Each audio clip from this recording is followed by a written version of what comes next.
The outcast. Her body was too big to reproduce, so they cast her out. But only one human made her a mother. They always laughed when she entered the square. Not just the children, though their laughter was the sharpest. It was the adults too. Older women with narrow shoulders and finely sculpted jaws, their delicate voices laced with venom disguised as amusement. Too tall to carry anything but shame, one murmured. She must have been meant for another planet, said another, one with no ceilings. They didn't even try to hide their snickers anymore. After all, she wasn't one of them. Not really. Just a visitor. A genetic error. 8 feet, 2 inches. Juno knew every inch of it. Knew how her head skimmed the glowing archways of Velia's central pavilion.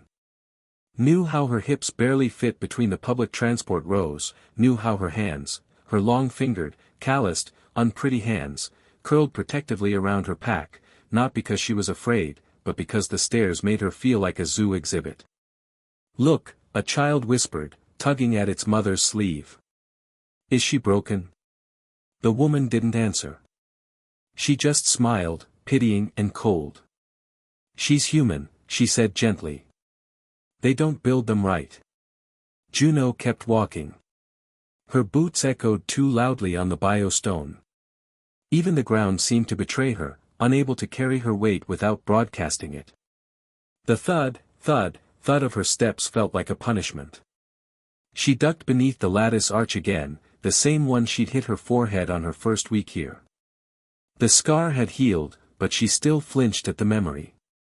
Someone laughed. "They should have brought a shorter model," came a voice from the seated group near the herb vendor. "I heard humans came in normal sizes too."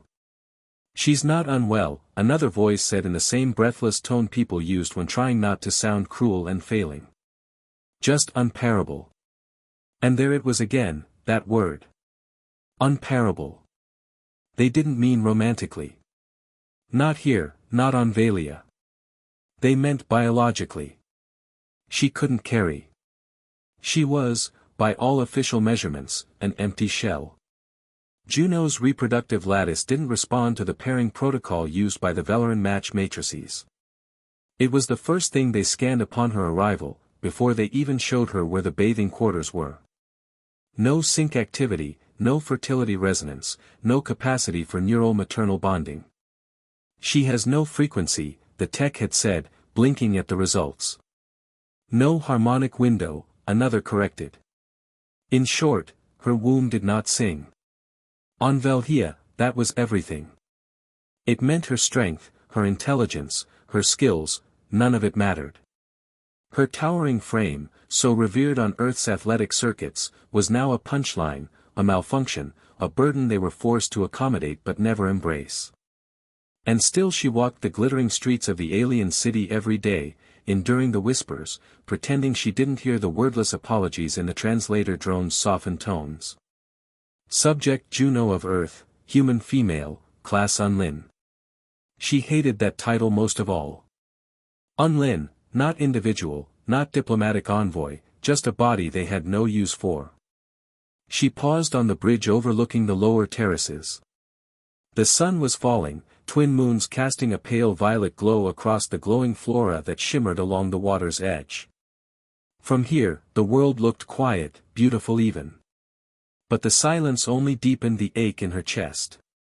Back home, she'd been a captain, a team leader, a woman with command in her voice and weight in her step. Here, she was an anomaly to be tolerated, a walking reminder that humans were too crude to fit into something as elegant as Veleran bioculture. A gust of wind caught the edge of her jacket. She pulled it tighter, though the temperature didn't warrant it. Her reflection shimmered in the water below. Too tall, too wide, all harsh lines and heavy limbs.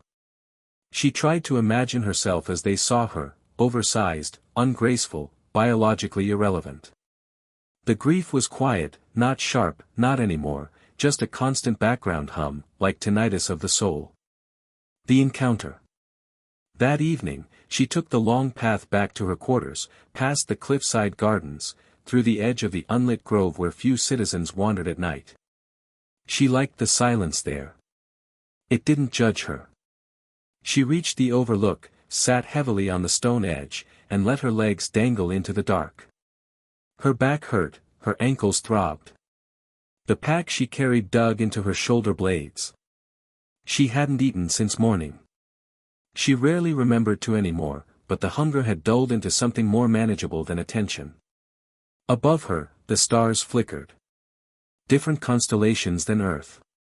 Alien patterns, unfamiliar stories. She wondered if any of them spoke of women like her. Too large, too strong, too visible to be loved. Then movement. She turned her head. Down the path, half silhouetted by the glow of a grounded terracer, stood a man. Human. Shorter than her, maybe 5 feet 11 inches by the looks of it. Quiet posture, hands tucked into the folds of a field coat. His hair was dark, windswept, and his eyes, when they met hers, didn't flicker with curiosity or discomfort, just quiet recognition. He didn't approach. He didn't wave, but he didn't look away either. Later, she would remember that moment, the silence, the way the stars blinked in witness, the look on his face that said, "I see you," without saying anything at all. But at that moment, all she could do was lower her eyes, not out of shame but surprise. She wasn't used to being seen without being measured. The man stayed a few seconds longer, then turned and walked away. She stayed on the ledge long after, her hand resting over her chest as if trying to memorize what it had felt like when someone didn't flinch from her shadow. She didn't know his name. Not yet. But something in her had shifted, not healed, not softened, but cracked. And cracks, as she'd learned, were how light got in. Juno didn't sleep that night. She lay still on the narrow cot in her assigned dwelling. Spartan, square, and sterile. The walls hummed faintly from the power core below. A single vine from the exterior architecture had crept in through the ceiling vent, pulsing with soft blue light like a heartbeat she didn't recognize. She watched it for hours. Sleep wouldn't come. Not after the way he'd looked at her, not stared, not assessed, not ogled, just looked. She couldn't remember the last time someone had seen her and not immediately calculated her size, her potential, her threat. That man, Rowan, if she remembered correctly, had watched her like he was reading a language he only half understood but desperately wanted to. That shouldn't have mattered. Not here. Not on this planet where her usefulness was a daily negotiation and her worth was a diplomatic fiction. And yet, it stuck. The stillness in his posture, the absence of pity, the way he hadn't looked away, it burrowed under her ribs like a slow burn. The next morning, her limbs felt heavier than usual.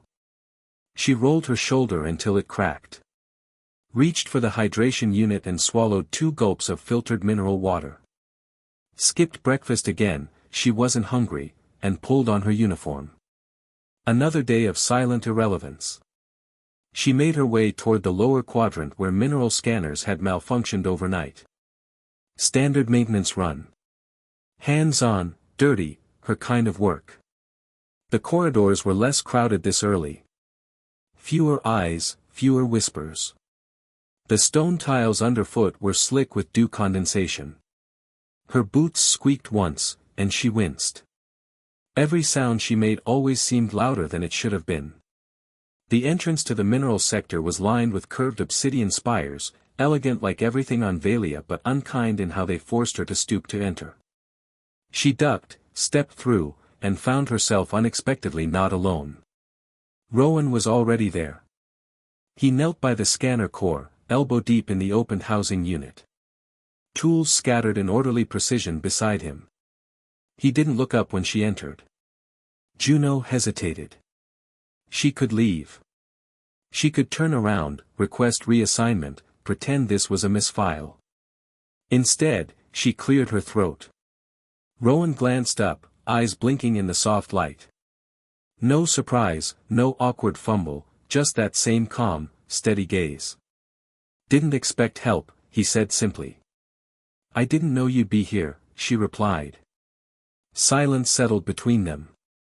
Not sharp, not cold, just waiting. Connection. Rowan sat back on his heels, wiping his hands on a rag. Scanners cycling wrong.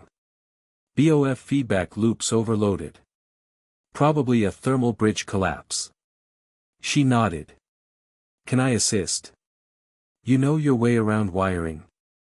I know how to keep my fingers from frying, she said. Most days. A flicker of a smile. Barely there. He shifted to make room. She dropped to her knees beside him, the stone digging into her legs, but she didn't complain. Her hands moved to the auxiliary panel, fingers scanning for heat signatures, feeling for vibration patterns. The work grounded her, mechanical, predictable. Nothing laughed at her here. They worked in tandem. No need to explain every move. No interruption, just tools passed back and forth, the occasional nod. Time thinned. The silence grew companionable. At one point their hands brushed, both reaching for the same cable clamp. She froze. So did he. But neither pulled away. Her eyes lifted. His had already found hers. It was barely a moment. A breath caught between them. But something shifted. It wasn't hunger. Not yet. It wasn't even longing. It was recognition. The kind that comes not from sight but from quiet survival. The scanner hissed back to life. Lights flickered green. The hum stabilized. They stood. She towered over him, a full head and shoulders taller. The difference should have made things awkward. But he didn't shrink, didn't joke, just looked up at her like it was normal, like she was normal. Juno shifted the tool belt on her hip. Thanks, he said, voice low. I could say the same. You usually work alone. I don't usually get assigned with humans, he tilted his head slightly. They think you can't pair. They think a lot of things. I don't, he said, and then added with deliberate softness, I watch. She held his gaze. Why? She asked. Because you move like someone who's forgotten how to be seen. She swallowed hard. The room felt smaller. He stepped back, not away, just giving her space, noticing, respecting. I'll log the repair, he said. She nodded. He turned, pausing briefly before he left. You're not unparable, Juno, he said. You just don't fit in the cage. After he left, Juno stood alone in the scanner room for several minutes. His words echoed, stirring something she'd carefully buried beneath layers of defensive indifference. Not unparable. The concept felt foreign, dangerous even, like hope. The following days brought subtle changes. Their paths crossed more frequently, sometimes by chance, sometimes by what she suspected was design.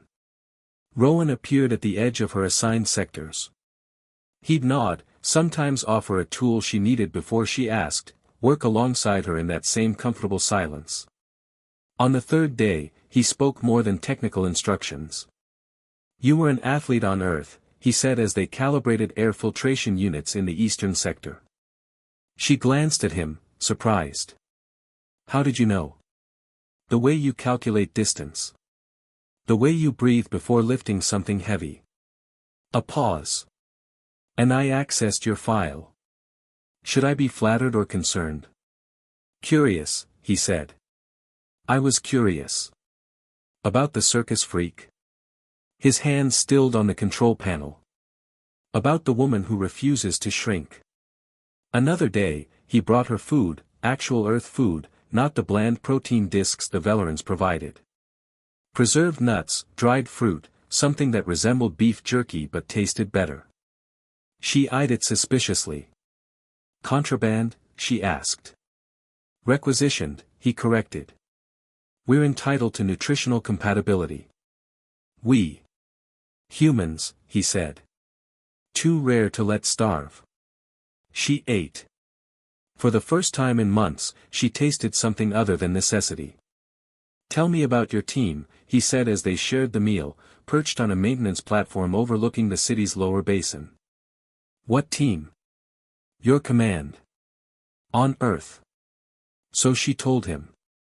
About the specialized rescue unit she'd captained. How they'd navigated collapsed buildings after quakes, pulled survivors from flood zones, rappelled into sinkholes where others couldn't fit. How her height, her reach, her strength had been assets, not liabilities. How people had looked at her with relief, not ridicule. Transformation. Weeks passed. The whispers continued whenever she walked through the communal spaces, but they had lost their power to wound. Something was changing inside her, like a frozen river beginning to thaw. One evening, Rowan invited her to his quarters. They were like hers, functional, sparse, but with subtle differences. Books, real paper ones. A small potted plant, not native to Velia. A window positioned to catch the first light of the secondary sun. You've made it yours, she observed. I've made it home, he corrected. There's a difference.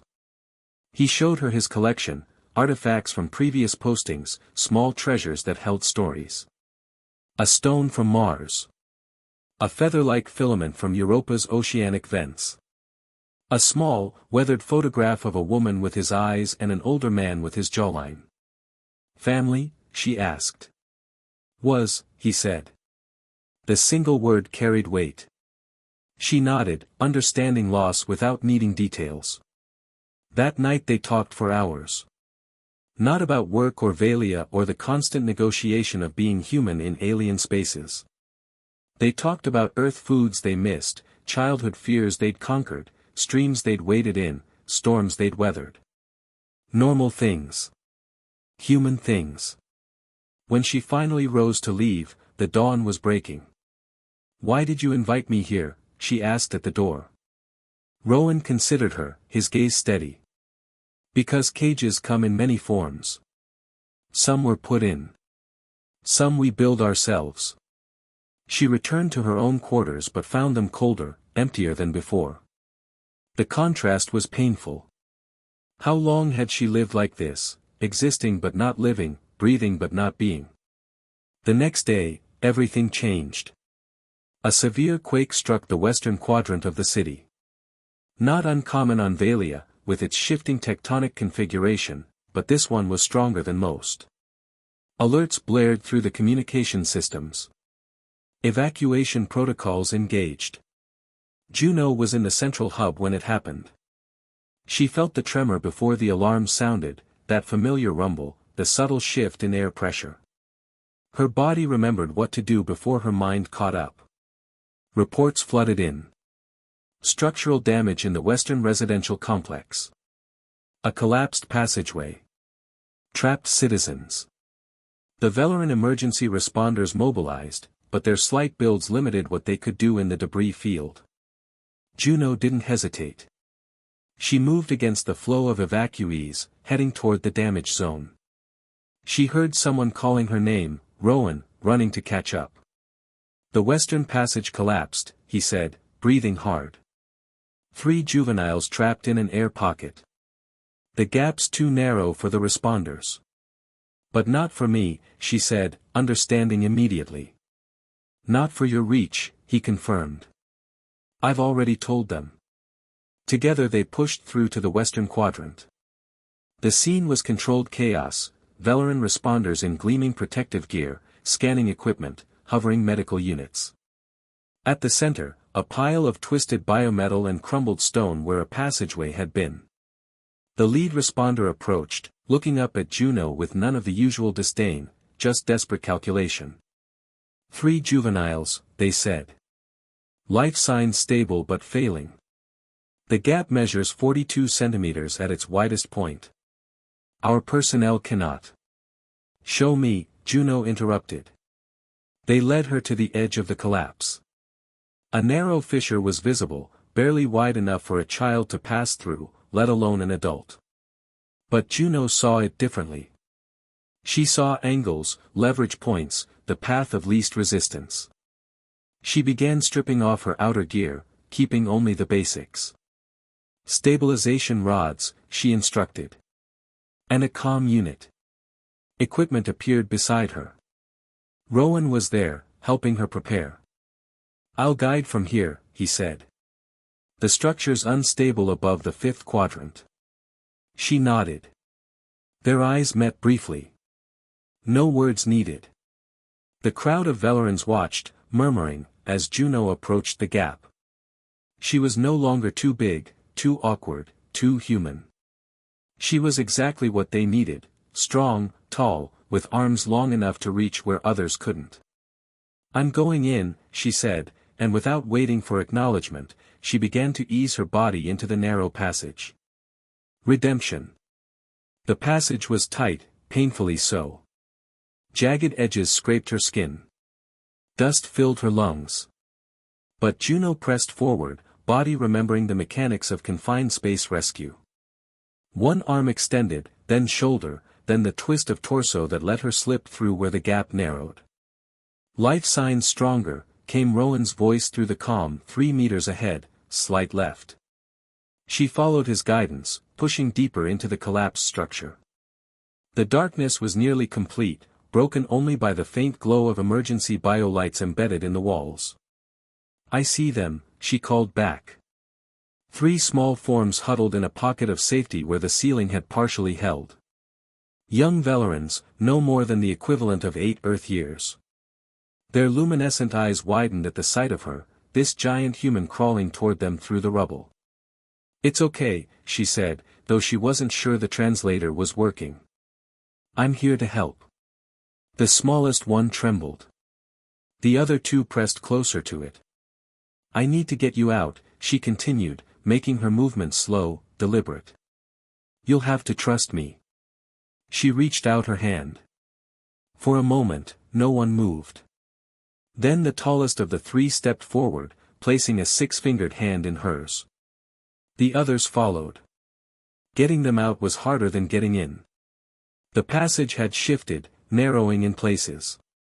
Juno had to contort her body, using her strength to hold unstable sections while guiding each child through the safest path. Structural integrity failing, Rowan warned through the comm, "You have maybe 2 minutes." She gritted her teeth. 2 children were already being passed along the human chain that had formed at the entrance. 1 to go. The smallest, most frightened one. "Come on," she urged. "We can make it." The child hesitated, then leapt into her arms. Juno cradled it close and began her retreat, faster now, urgency overriding caution. A support beam groaned above her. Dust showered down. "Juno," Rowan's voice was tight. "Move. Now."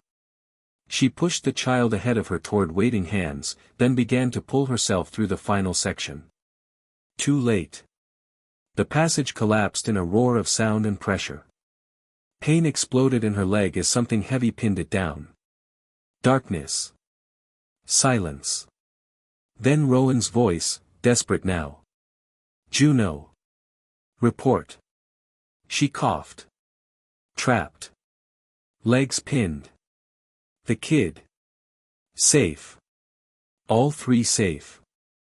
Hold on." Time blurred. Pain sharpened. She heard digging, felt vibrations through the debris. Then light, sudden and blinding, as the rubble above her shifted. Hands reached for her, many hands, small and delicate. Veleran hands, dozens of them, pulling at the debris, lifting it in a coordinated effort that belied their individual frailty. And then Rowan was there, face streaked with dust and sweat. "Hold on," he said again, and his hands found hers. Together, the Velerans freed her. Pulled her from the wreckage. Carried her, these people who had laughed at her size, now using their collective strength to bear her weight. Recovery was slow. Her leg had been badly crushed, requiring multiple treatments in the Veleran medical chambers. But each day brought visitors. The children she had saved. Their parents. The emergency responders. Citizens who had once whispered behind their hands now came bearing gifts, words of gratitude, quiet acknowledgments. Rowan never left her side. "They're looking at you differently," he observed one evening as they sat on the terrace of the medical facility, watching the twin moons rise. "They're looking at me," she corrected. "That's the difference." "No," said a voice from the doorway. The lead Veleran medical practitioner stood there, tall for their species but still a full foot shorter than Juno. "We see you now as what you are, not unparable, but uniquely adapted."